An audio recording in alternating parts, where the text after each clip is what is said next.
ஒரு மனிதன் தூங்காமல் எவ்வளவு காலம் இருக்க முடியுன்ற கேள்வி நம்மளில் பல பேர்த்துக்கு வந்திருக்கும்.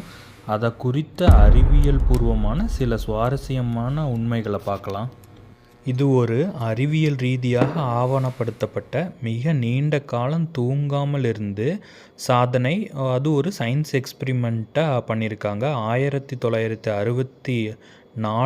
ரேண்டி கார்ட்னர் அப்படின்ற ஒரு 17 வயது மாணவன் தொடர்ந்து 11 நாட்கள் 25 நிமிடங்கள், அதாவது சுமார் 264 மணி நேரம் தூங்காமல் இருந்திருக்காரு. அப்படி அந்த மாணவன் இந்த சோதனையின் போது தொடர்ந்து தூங்காமல் இருந்ததுனால அவருக்கு ஒரு சில பிரச்சனைகள்லாம் வந்திருக்கு. 2வது நாளில் கவனக்குறைவு வந்திருக்கு. அப்புறம் சரியாக ஃபோக்கஸ் பண்ணி அவரால் பார்க்க முடியாமல் ஆகியிருக்கு. அடுத்து 4வது நாளில் அதீத எரிச்சல், குழப்பம், அப்புறம் ஹாலுசினேஷன், அதாவது மாய தோற்றங்கள், இதெல்லாமே அவருக்கு வந்திருக்கு.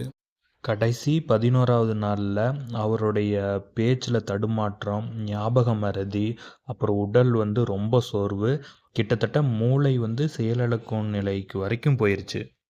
ஆனால் இதில் நல்ல விஷயம் என்னன்னா, அவர் தூங்க ஆரம்பித்த சில நாட்களே உடம்பு நார்மல் நிலைமைக்கு வந்துருச்சு. இப்போது இந்த மாதிரி நிலைமையில் மூளை ஒரு தற்காப்பு முறையை பயன்படுத்தும். அதுக்கு பேர் மைக்ரோ ஸ்லீப்.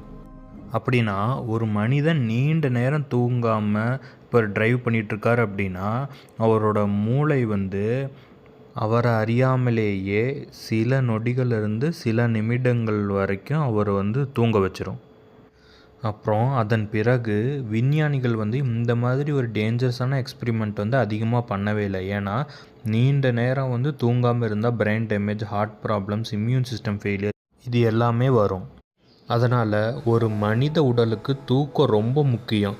ஒரு மனிதன் சாப்பாடு இல்லாமல் சில நாட்கள் சர்வே பண்ணலாம். ஆனால் தூக்கம் இல்லாமல் பாடி மற்றும் பிரெயின் ரொம்ப வேகமாக பாதிக்கப்படும். அதனால் ஒருத்தர் சராசரியாக 7 to 9 மணி நேரம் நல்லா தூங்கணும். இந்த மாதிரி இன்ட்ரெஸ்டிங்கான ஃபேக்ட்ஸ் ஏதாவது தெரிஞ்சுக்கணும்னு நினச்சிங்கன்னா அந்த டாப்பிக்கை கமெண்ட்டில் சொல்லுங்கள். அதை பற்றின வீடியோ நான் மேக் பண்ணி உங்களுக்கு கொடுக்குறேன்.